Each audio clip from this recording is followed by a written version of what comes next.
Señores y señores, de pie, por favor. La Corte.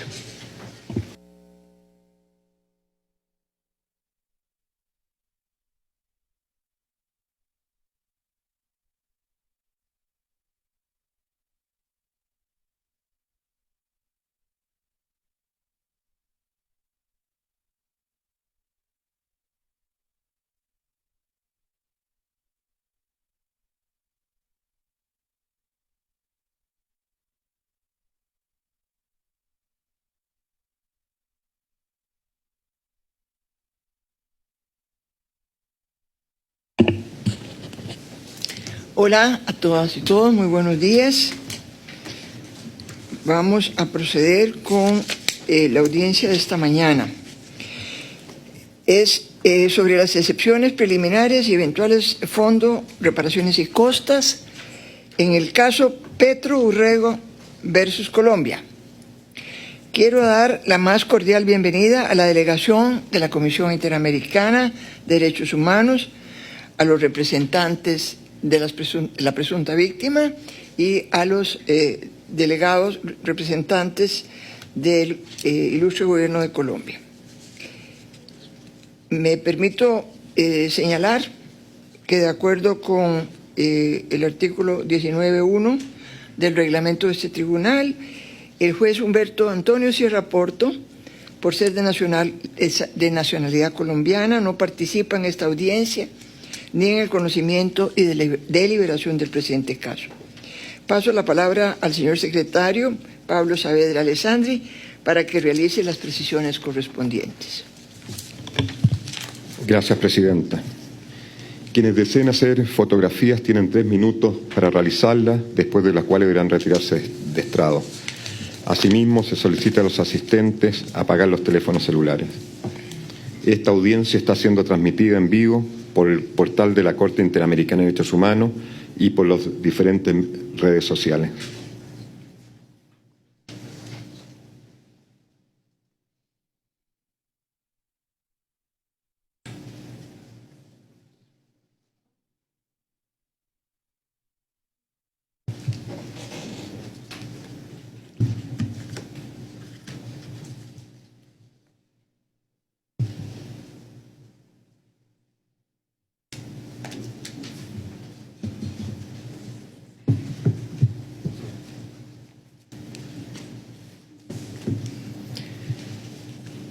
El propósito de esta audiencia pública es escuchar la declaración de un testigo propuesto por los representantes, un declarante a título informativo y un perito propuesto por el Estado y un perito propuesto por la Comisión Interamericana. Además, se escucharán los alegatos finales de las partes y las observaciones finales de la Comisión Interamericana sobre las excepciones preliminares y eventuales fondos, reparaciones y costas en el presente caso. Se da la bienvenida a la representación de la Comisión Interamericana de Derechos Humanos, en esta oportunidad de la delegación compuesta por Marisol Blanchard, secretaria ejecutiva adjunta, Jorge Mesa y Cristian González, abogados de la Secretaría Ejecutiva de la Comisión Interamericana. Se da la bienvenida a la representación de las presuntas víctimas. En esta oportunidad la delegación compuesta por Rafael Barrios Mendivil, María Alejandra Escobar Cortázar, María Paula Lemus Parra, Carlos Rodríguez Mejía. Y por último se da la bienvenida a la representación del Estado de Colombia, en esta oportunidad la delegación compuesta por Camilo Gómez Alzate, director de la Agencia Nacional de Defensa Jurídica del Estado, María del Pilar Gutiérrez Perrilla, asesora de la Dirección de Defensa Jurídica Internacional de la Agencia Nacional de Defensa Jurídica del Estado, y Nicolás Eduardo Ramos Calderón, asesor de la Dirección de Defensa Jurídica Internacional de la Agencia Nacional de Defensa Jurídica del Estado. De conformidad con el artículo 51 del reglamento, la Corte escuchará inicialmente a la Comisión Interamericana, la que hará una breve presentación del caso y expondrá los fundamentos de la presentación del mismo ante este tribunal, así como cualquier asunto que considere relevante para su resolución. Posteriormente, el tribunal escuchará la declaración de un testigo, un declarante a título informativo y 2 peritos. Los representantes del Estado podrán interrogar a todos los declarantes en los tiempos y orden previamente acordados. La Comisión Interamericana podrá interrogar a los peritos en el tiempo y orden previamente acordado. Posteriormente, los representantes del Estado podrán presentar sus alegatos finales orales sobre excepciones preliminares y eventuales fondos, reparaciones y costas. Finalmente, la Comisión Interamericana presentará sus observaciones finales. Gracias, presidente. Muchas gracias, señor secretario. Daré ahora la palabra a la representación de la Comisión Interamericana de Derechos Humanos. Sí. Solicito que indiquen a la Corte el nombre de la persona que hará la presentación a nombre de la Comisión. Tienen ustedes la palabra. Buenos días, Presidenta, Honorable Corte. Mi nombre es Marisol Blanchard. La Comisión saluda a la señora Presidenta y a los honorables jueces de la Corte Interamericana de Derechos Humanos, a los representantes de la víctima y al ilustre Estado de Colombia. El presente caso se relaciona con las violaciones al debido proceso en el marco del proceso disciplinario que culminó con la destitución e inhabilitación de Gustavo Petro como alcalde de Bogotá en 2013. Gustavo Petro fue electo como alcalde mayor de Bogotá para el periodo 2012-2016. En diciembre del 2012 se generó una crisis en la recolección de basuras en Bogotá. Como consecuencia, la víctima fue denunciada ante el Procurador General de la Nación por presuntamente incurrir en diversas faltas graves. El 20 de junio del 2013, la Sala Disciplinaria de la Procuraduría General de la Nación formuló cargos contra Gustavo Petro y el 9 de diciembre de 2013, dicha sala dictó su fallo de única instancia imponiendo a la víctima las sanciones de destitución e inhabilitación general por el término de 15 años por incurrir en faltas graves. El 9 de diciembre de 2013 fue rechazado el recurso de reposición interpuesto ante la misma Procuraduría. El 18 de marzo de 2014, la Comisión otorgó medidas cautelares en favor de Gustavo Petro y solicitó al Estado de Colombia suspender la decisión del 9 de diciembre de 2013. El presidente de la República procedió a nombrar alcalde sustituto, no obstante la anterior decisión de la Comisión. Sin embargo, tras una tutela, el 21 de abril de 2014, la Sala Civil de Restitución de Tierra suspendió la destitución y ordenó al presidente dejar sin efecto el nombramiento de alcalde sustituto y acatar las medidas cautelares de la Comisión. Como consecuencia, el señor Petro continuó el ejercicio de su cargo. El 31 de marzo de 2014, la víctima presentó una demanda de control de nulidad, la cual fue resuelta favorablemente por la Sala de lo Contencioso Administrativo del Consejo de Estado con posterioridad a la emisión del informe de fondo de la Comisión. Como consecuencia, la suspensión provisional de sus sanciones disciplinarias, la víctima logró completar el mandato para el cual fue electa por el voto popular. La Comisión determinó en su informe de fondo que el Estado violó los derechos políticos y el deber de adoptar disposiciones de derecho interno por imponer sanciones de destitución e inhabilitación por vía administrativa a una autoridad electa por voto popular, de manera contraria al artículo 23.2 de la Convención Americana, que establece que las mismas tendrían que ser impuestas por vía penal. Asimismo, la Comisión concluyó que el Estado violó la garantía de imparcialidad en relación con el principio de presunción de inocencia, porque fue la misma autoridad que formuló cargos bajo el estándar de demostrar objetivamente la falta, la que luego sancionó a la víctima, lo cual implicó que ya no se acercó a los hechos sin una posición tomada sobre la forma en que estos se encuadraban en las causales disciplinarias. Por otra parte, la Comisión determinó la violación del derecho a recurrir el fallo, tomando en cuenta que el recurso de reposición no fue resuelto por una autoridad distinta y de superior jerarquía conforme a los requerimientos convencionales. Igualmente, la Comisión determinó la violación de la garantía del plazo razonable porque la demanda de nulidad y restablecimiento del derecho fue resuelta más de 3 años y 6 meses después de su interposición. Finalmente, la Comisión consideró que el Estado violó el principio de igualdad porque tras ser sancionada, la víctima solicitó prueba para demostrar que las sanciones tenían una finalidad encubierta y discriminatoria, sin embargo, la misma fue rechazada, encontrándose sin posibilidades de probar tal cuestión. La Comisión sometió el caso a la jurisdicción de la Corte por la necesidad de justicia y reparación en este caso. El Estado fue notificado del informe adoptado por la Comisión el 7 de noviembre de 2017 y a lo largo del trámite se le concedieron 3 prórrogas, al menos 9 meses, para cumplir con las recomendaciones de la Comisión. Transcurridos estos 9 meses, la Comisión presentó el caso a la Honorable Corte en vista de que no existía un cumplimiento sustancial de las recomendaciones de su informe. En este sentido, si bien el Estado aportó información sobre la decisión del Consejo de Estado que anuló las decisiones de destitución e inhabilitación impuestas a la víctima, no aportó información sobre, primero, las reparaciones materiales e inmateriales a la víctima; segundo, las medidas de adecuación normativa para eliminar la facultad administrativa de destitución e inhabilitación de funcionarios de elección popular y garantizar el debido proceso; en tercer lugar, las medidas orientadas a adecuar la normativa penal que sanciona con prisión a los candidatos electos que han sido inhabilitados por razones disciplinarias o fiscales. Además de la necesidad de justicia y reparación, la Comisión destaca que el presente caso involucra importantes cuestiones de orden público interamericano. Específicamente, el caso le permitirá a la Corte desarrollar y consolidar su jurisprudencia respecto a la compatibilidad de las sanciones de inhabilitación de funcionarios de elección popular a través de procesos disciplinarios con el artículo 23 de la Convención Americana, tomando en cuenta el impacto en el derecho a ser elegido y la libre expresión de la voluntad de los electores a través del sufragio universal. Muchas gracias. Muchas gracias. Procede ahora que el señor secretario llame al primer declarante, tome sus datos y realice las prevenciones correspondientes. Señor secretario. Gracias, presidenta. Gustavo Adolfo Petro Urrego.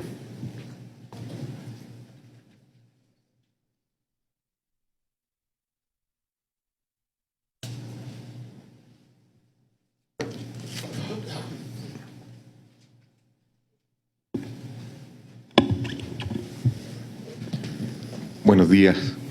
Buenos días, ¿cómo estás, señora juez, señores jueces?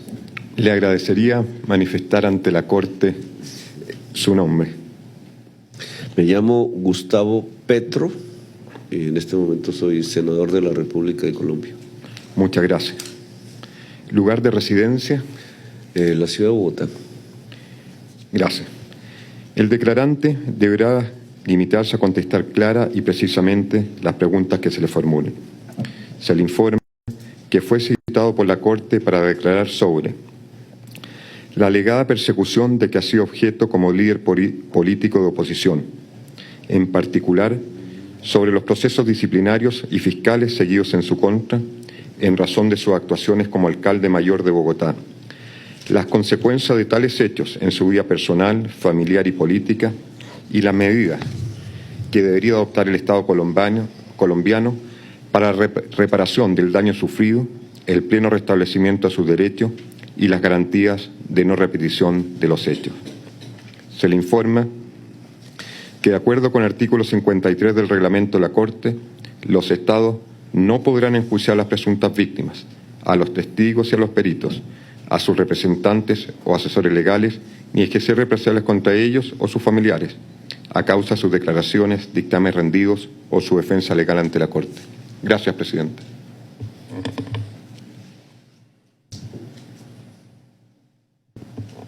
Gracias, señor secretario. Daré ahora la palabra a los representantes para que procedan con el interrogatorio y solicito que indiquen a la Corte el nombre de la persona que hará el correspondiente interrogatorio. Muchas gracias. Adelante.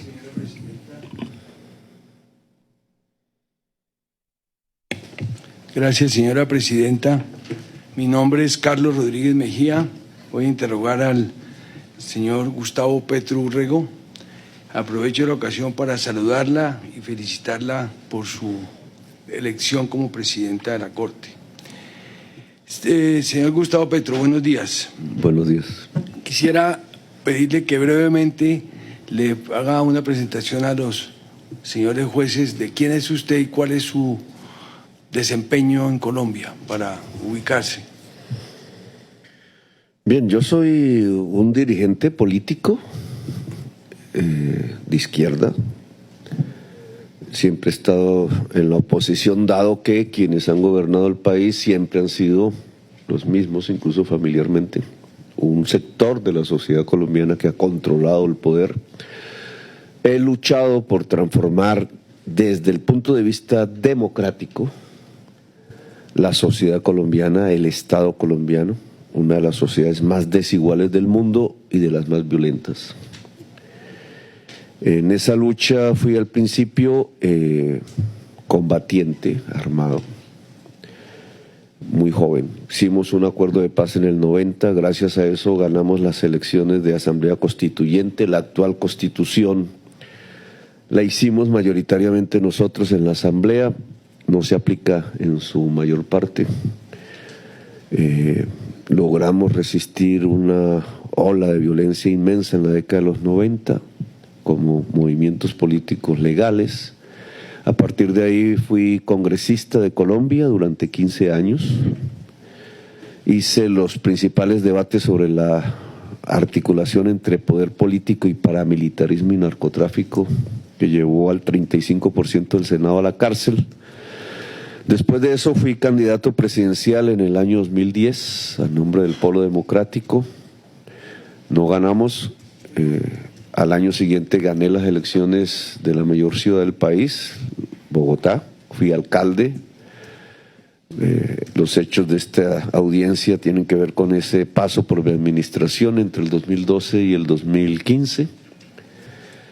En el 2018 volví a ser candidato presidencial y saqué 8 millones de votos, la segunda votación del país, y en virtud de una norma, al ser el segundo en votación, volví otra vez a ser senador de la República, cargo que hoy tengo, liderando las fuerzas de la oposición política de Colombia.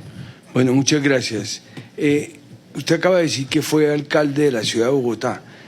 ¿Cómo afectó su desempeño como alcalde el hecho de que estuviera bajo investigación de la Procuraduría y que finalmente ésta lo destituyera y lo inhabilitara?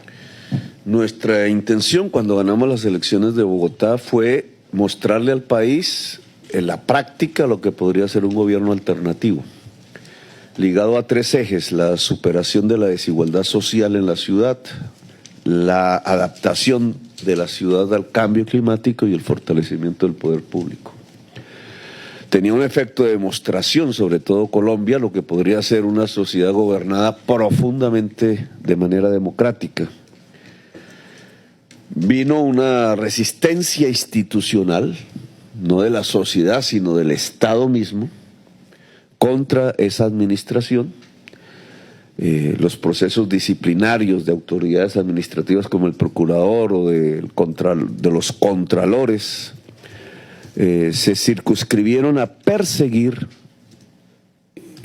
la política pública que yo agenciaba a través de los decretos que expedía, decretos que son la esencia del proceso administrativo.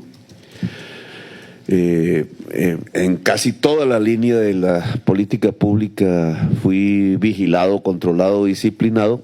Uno de esos decretos tenía que ver con la remuneración a recicladores, una población muy pobre de la ciudad de Bogotá. La Corte Constitucional me había ordenado remunerarlos.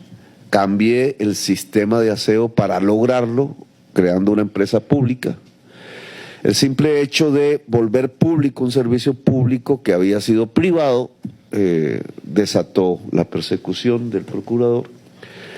Cuando vino la destitución, prácticamente toda la administración quedó paralizada.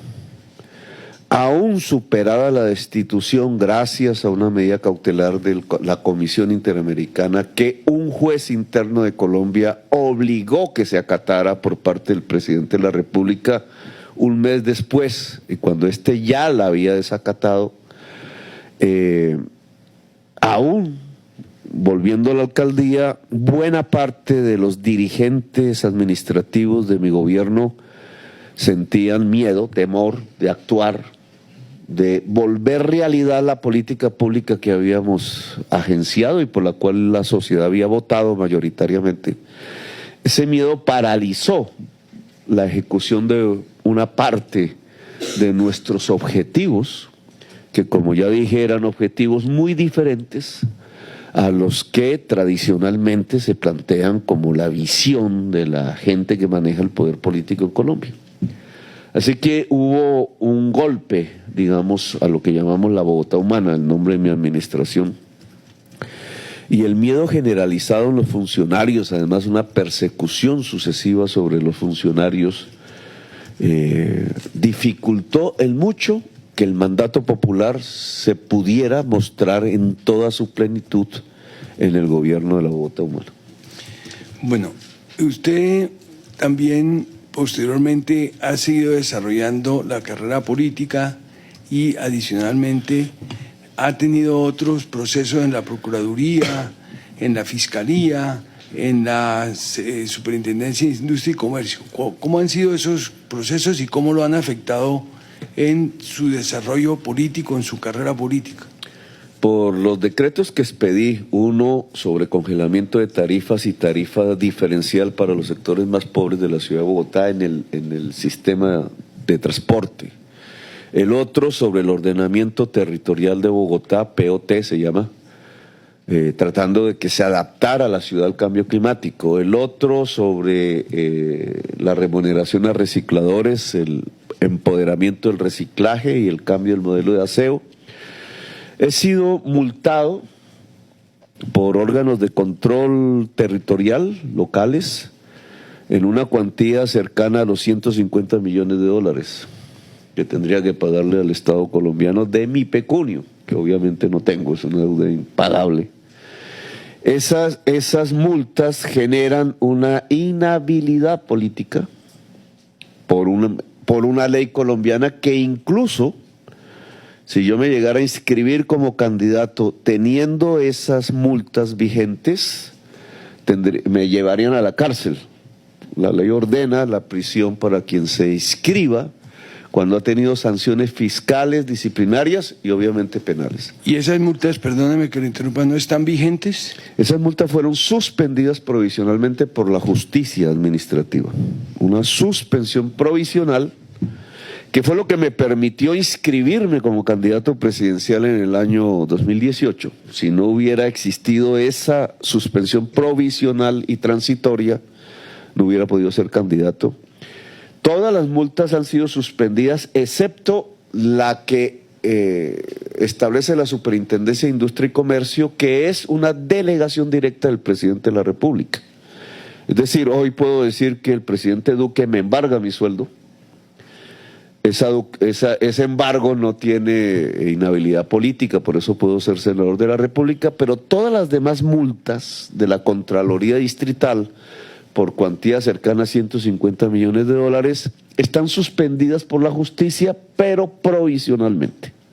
Es decir, fui candidato presidencial porque operó una suspensión provisional y yo no tendría hoy la certeza de que podría ser candidato presidencial y, de acuerdo a las encuestas y al volumen de votos, posiblemente presidente de la República, si la sociedad quiere, si se levanta una suspensión provisional de esas. Es decir, un magistrado hoy, levantando la suspensión provisional, podría de facto, digamos, declarar mi muerte política de manera definitiva. No, ni la sociedad colombiana ni yo tenemos certeza de que me pueda inscribir para la próxima contienda electoral en virtud de esos procesos de sanción administrativa sobre mis decretos que me han multado y han puesto sanciones fiscales. Señor Petro, perdóneme que lo interrumpa. Usted habló de una sanción de la Superintendencia de Industria y Comercio, pero no nos dijo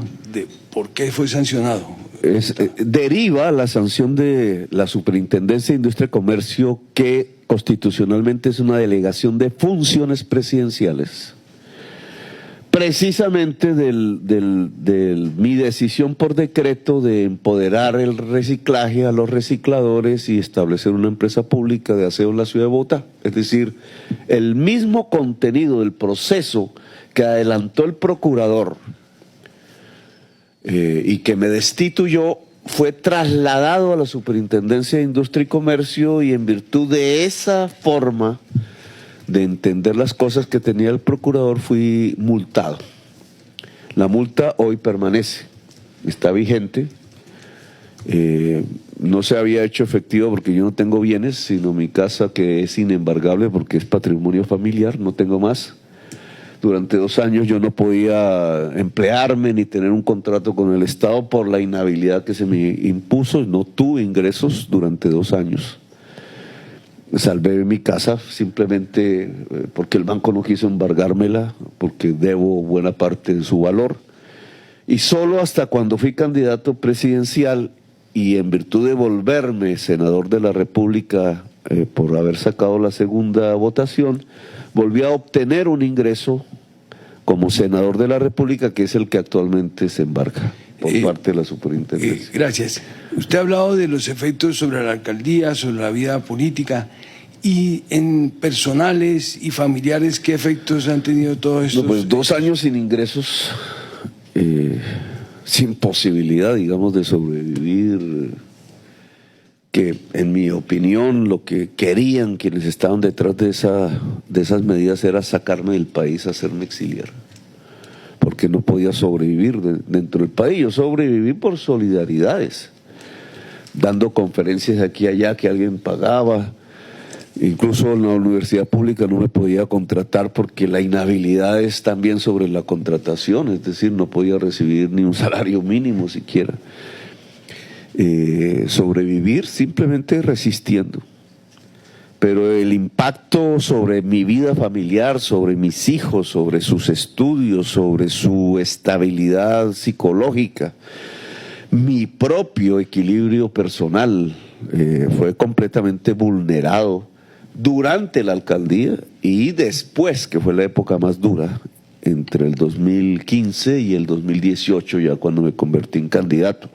Poder ser candidato presidencial para mí fue prácticamente una hazaña, superando todos los obstáculos jurídicos, legales, de prensa, mediáticos, de persecución que hay en Colombia alrededor de la actividad política. El Estado colombiano no ha leído la Constitución del 91 y sigue siendo excluyente. Porque lo que me sucedió a mí no fue simplemente porque yo sea Gustavo Petro, no, era porque era el dirigente de fuerzas alternativas del país. La actividad de persecución desde las instituciones administrativas de control y disciplinario no es solamente sobre gente que sea de izquierda, como hoy le ocurre al gobernador del Magdalena, o Carlos Caicedo, que salió elegido por voto popular, o a Camilo Romero y otros. No, es una práctica en donde grupos políticos que se hacen a los órganos de control a través en el Consejo, las asambleas departamentales o a nivel nacional, usan ese control administrativo con capacidad de destitución y de eliminar derechos políticos de la ciudadanía contra sus rivales, permanentemente. Son miles las personas que hoy no tienen derechos políticos en virtud de decisiones administrativas.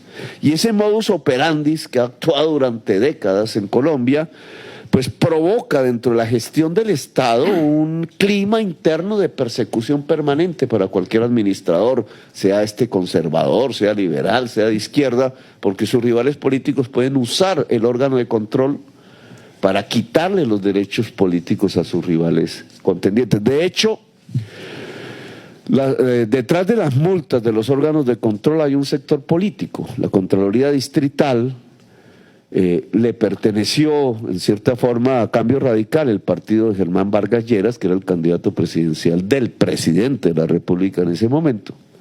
Y el procurador general que me destituyó fue candidato presidencial a nombre de la extrema derecha unos meses después de mi destitución. Hoy es embajador ante la OEA por parte de este gobierno. Es decir, son políticos que usan el control administrativo y la legislación que les permite a esos controles administrativos quitar derechos políticos para eliminar a sus rivales. No los eliminan físicamente, como ha sucedido en la tradición colombiana en nuestra historia, un genocidio político completo, sino que usan ahora el control administrativo para eliminar los derechos políticos de quienes ellos consideran son sus rivales. Gracias, señor Petro. Quisiera preguntarle, el Consejo de Estado anuló la sanción del procurador anterior. ¿Usted se siente reparado? ¿Qué espera usted de esta audiencia, de este tribunal, si no se siente reparado? Efectivamente, el Consejo de Estado en sala plena decidió que el proceso del procurador había sido arbitrario. Es la demostración que teníamos razón y que